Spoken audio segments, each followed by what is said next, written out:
Mga ka-DIY, welcome back to our YouTube channel. So for today, meron lang akong ipapakita sa inyo kasi baka mamaya ma-sold out na naman kaagad. Gagawa sana kasi ako ng small solar setup. So gamit, DIY, subscribe. subscribe daw kayo, sabi ni Kid DIY. Yung kasi mga pinopost ko mga ka-DIY, naso-sold out kaagad. Kaya bago ko pa gawin yung video, ibibigay ko na sa inyo yung mga link para ma-order nyo na. Kasi na-order ko na siya, hindi pa lang dumarating mga ka-DIY.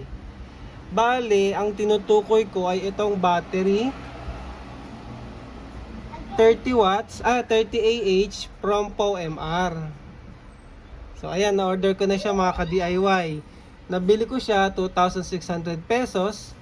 30 Ah, 30 Ah yan, lithium iron phosphate. Ngayon yung risk lang, hindi natin sure pa kasi itetest ko pa yan kung legit talaga na 30 Ah mga ka-DIY.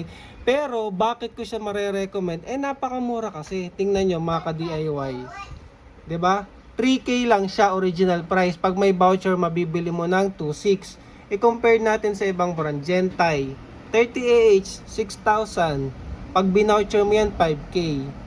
Ito kay Green Energy, kay CST, 6K din, pero pag binoucher 5K. So ito naman kay Green Energy 6K din, pag ginamitan ng voucher 5K na lang. So 5K yung mga 30 Ah na to. Compared natin dito kay POMR 2,600 kapag ginamitan ng voucher, di ba? Kaya hindi ko sure bakit ang mura. Mamaya ma-sold out na naman 'yan. Kaya ayun, bakit ko ba ito nakita mga ka-DIY? Meron kasi akong gagawing setup. Marami kasing nagre-request. Di ba gumawa tayo ng 2,000 pesos na solar setup. Ngayon, ang request naman ay 5,000 pesos. So, ito po yung gagamitin ko sa 5,000 pesos na setup. 30 Ah na battery. Sakto po kasi yan sa 100 watts na solar panel. Ito, 20 amps na PWM charge controller. At syempre, ayan, 100 watts na solar panel. At saka yung ating 400 watts o kaya 300 watts na inverter. Hindi yan 3,000 na, 300 lang talaga yan mga ka-DIY. So ang total po niyan, pag pinagsama-sama natin ay 5,890. Lagyan natin ng voucher. Ayan. So ang total ay 5,500. So 5,500 na setup. Gagawa tayo ng 30 Ah na battery with 100 watt solar panel. So ilalagay ko po yung mga link niyan dito sa screen o kaya sa baba ng screen.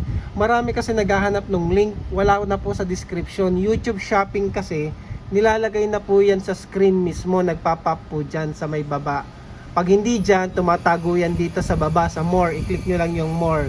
YouTube Shopping po yan, si YouTube mismo, nandun na yung product. Tapos i-redirect na ni YouTube sa Shopee mga ka-DIY.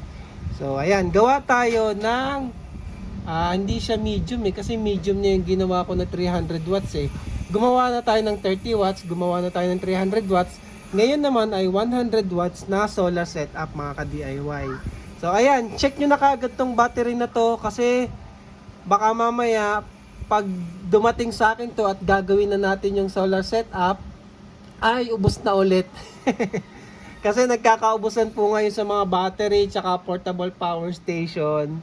So ayun, dapat nga gagawa ako ng isa pang portable power station gamit yung 50 Ah. Kaso na-sold out na rin yung 50 Ah na battery. So hanap ulit tayo mga ka-DIY. So ayan na, bali 4 na items sa solar setup na to. Yung battery, 30 Ah, solar charge controller natin, PWM lang, budget build, 100 watt solar panel at saka 300 watts na inverter. Pag-uusapan natin, gaano katagal ito magagamit, ano yung mga device na pwedeng isaksak, at saka paano siya i-set up. So madali lang to mga ka-DIY kasi nga basic lang naman. Basic setup talaga, pwede na to pang backup sa bahay, lalo sa panahon ng crisis. So ayun lang mga ka-DIY, quick video update lang. Ay siya nga pala, meron pa akong i-share sa inyo, ito si Inco. So, ang ganda nito, magpaparapol kasi tayo nito mga ka-DIY. Ito ay Inco 31 pieces set. So kapag may motor ka, maganda meron ka nito mga ka-DIY. Kasi ang ganda nito eh. Gamit na gamit sa motor. Ratchet na rin siya. So ayan oh. Tapos ilalagay natin yung bala. So ayan oh. Tapos pwede mo rin baliktarin yon. Oh. So sakto kasi may mga sakit na siya mga ka-DIY. Pang motor talaga to. Kaya ko lang sinishare sa inyo, tinanggal ko sa motor para nga maipakita ko sa inyo at saka mag-giveaway tayo. So ilalagay ko na lang yung link nito sa baba din. So kung interested kayo, check nyo na lang. So ang ganda lang niya mga ka-DIY. Tapos pwede nyo itong habaan. No? So kung mas malalim yung kailangan yung abutin, pwede siyang ihabaan. Ayan. Pwedeng habaan yan. O, diba? Yan, mahaba na siya. Pwedeng iksian. Naglalak naman siya sa loob mga ka-DIY. O, ayan o. Mahaba. Nasa yung pagtatanggal na. O, diba? Astig. Padami ng padami yung Inco tools ko. Ito yung pinakamatagal ko na Inco na tool na ginagamit. O. Screwdriver set naman yan. So, ito naman yung panibago para sa motor mga ka-DIY. So, ayun lang. Para sa video na to, check nyo lang yung mga link.